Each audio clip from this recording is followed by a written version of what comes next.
നിതിൻ രാജിന്റെ കുടുംബത്തിനുള്ള വീട് നിർമ്മാണം കോൺഗ്രസ് ഏറ്റെടുക്കുന്നുവെന്ന് കോൺഗ്രസ് നേതാവ് VS ശിവകുമാർ. വീട് നിർമ്മാണത്തിനുള്ള ആദ്യ ഗഡു 5 ലക്ഷം രൂപ നിതിൻ രാജിന്റെ പിതാവ് രാജന് കൈമാറി. നിയമസഹായത്തിനുള്ള നടപടികൾ സ്വീകരിച്ചു.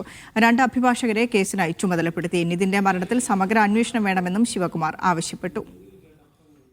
കുടുംബത്തിനൊരു വീട് വച്ച് നൽകുന്നതിലേക്ക് വേണ്ടി പാർട്ടി തീരുമാനമെടുത്തതിന്റെ ഭാഗമായി ഇന്ന് ആദ്യ ഗഡുവായി 5 ലക്ഷം രൂപ പ്രതിപക്ഷ നേതാവ് നൽകിയ ചെക്കാണ് നമ്മൾ ഇന്ന് ഇവിടെ നിതിൻ രാജിന്റെ പിതാവ് രാജന് കൈമാറിയത്.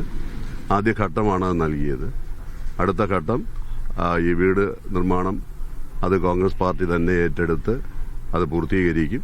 നിയമസഹായം നൽകുന്നതിന് വേണ്ടി 2 അഭിഭാഷകരെ